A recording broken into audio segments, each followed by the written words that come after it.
afternoon, everyone. It's August the 16th today, and I'm happy to report that basically every field throughout the area received between 1 inch and 2 inches of nice, gentle rain yesterday. And that's perfect for all of our late maturing crops, including our sunflowers, our soybeans, as well as our corn, because August rains really build yield in those commodity crops. One thing that we've received a number of questions about over the last week is multiple ears on corn, which seems to be more common this year. As you can see behind me here, this plant is at the edge of a plot where we've cleaned out some of its competitors, and due to that additional access to resources, moisture, and critically sunlight, we see that it has a primary ear, and then on the 3 leaf nodes below that, we also see an ear shoot that's been initiated.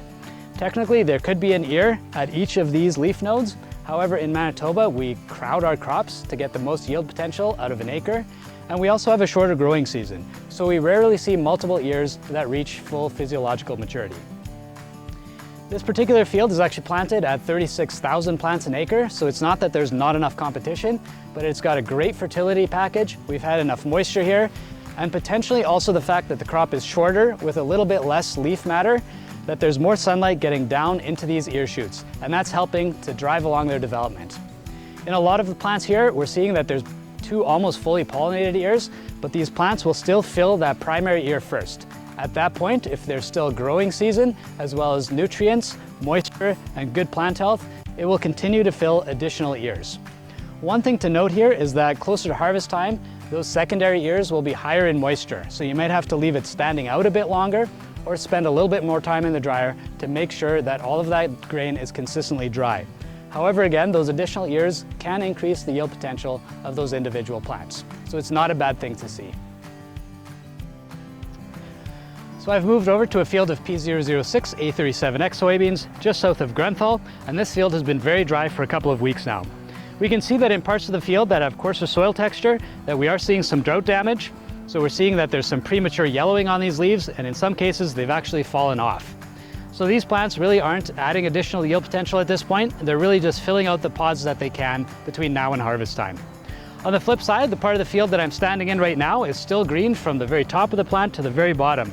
There's a great pod set here, and really the only concern that we're seeing is quite a bit of soybean aphid. However, those populations did drop off with that rain that we saw yesterday, and there's an incredible amount of beneficial insects out there as well. So if we have a high presence of those, we should probably delay spraying a little bit longer as well.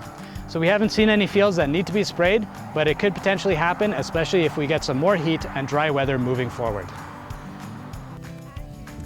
In last week's video, we highlighted P520L, and this week I'm standing in a field of 617SL. So this is another Liberty-tolerant canola hybrid, and in this case, it also has adult resistance to sclerotinia. So that's genetic resistance right across this field that is going to be as good or better than a well-timed fungicide pass.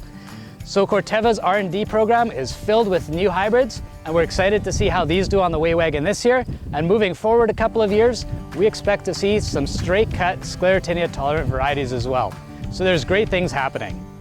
If you have any questions, don't hesitate to give us a call. And once again, thanks for watching the videos, and we hope you have a great weekend.